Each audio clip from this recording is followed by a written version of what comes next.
蓮見先生について。お前俺死んだって噂流したろ。佐野会加藤に代替わりして大きくなりましたよ。うるせえんだよこの野郎。俺に何の関係あんだバカ野郎。ヤクザにも守んなきゃいけない道理があんだよ。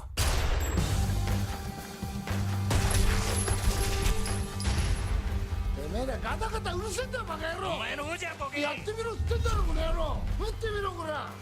Since TGS is on later next month and we're heading off there, we decided to head on early to the Melbourne International Film Festival. That's not really why we went though, is it? No, not really. We're just massive Japanophiles.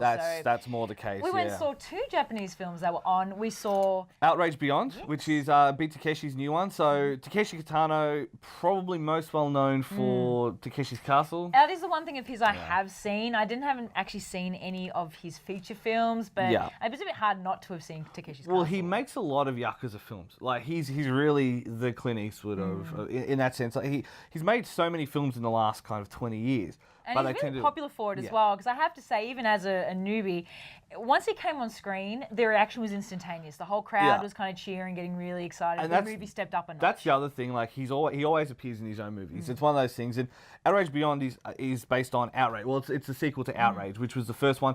It's following 2 mafia families, the Sano and the Funabishi, I think it is. Yeah, and Hanabishi. That's it. The flowers. And yes, correct. And so it's them doing the usual kind of mafia shtick. You know, it's very easy to understand. I think that's why, even if you're not into kind of Japanese movies, it's still a mafia movie, and it's interesting watching Japanese honor codes being played out in a criminal setting as well. And it does it's there's obviously the little bits of ultra violence because it's Japanese, but it's nothing new. It's not really going to shock you or amaze you. But the ending is pretty amazing. The ending's pretty amazing. Not like Brother, which was probably the best one before that. That said, this isn't the only movie we saw. No.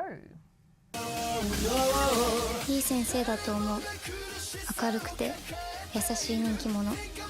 先生たちからの信頼も抜群。でも蓮見先生についてなんでおかしいと思い始めたんですか。連続自殺事件があった時に蓮見がこの北原高校にいたって。リナんちが燃えて只沼君がいなくなって杉井先生が自殺。 The second Japanese film I had the pleasure of seeing was a Miike film.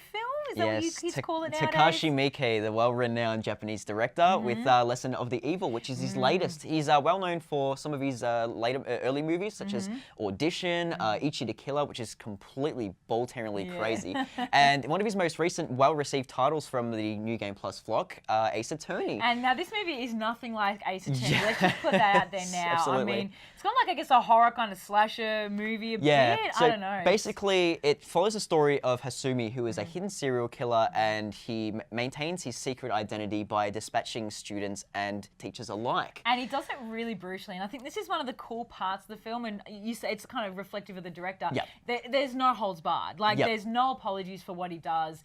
Nothing is really explained either. It just kind of happens, and there's no retribution. Like, there's no getting out of this. Pretty much. I mean, it is very brutal, but unlike most slasher films, it doesn't really dwell too much or get to the point of self-indulgence. It really does its bit and then leaves you to reflect on it. So it's very quick, it's brutal, despite a very slow start at the beginning, but that's for character development.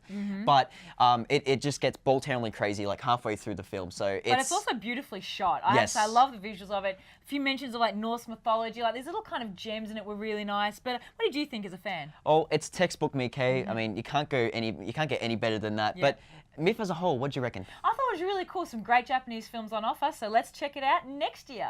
Absolutely.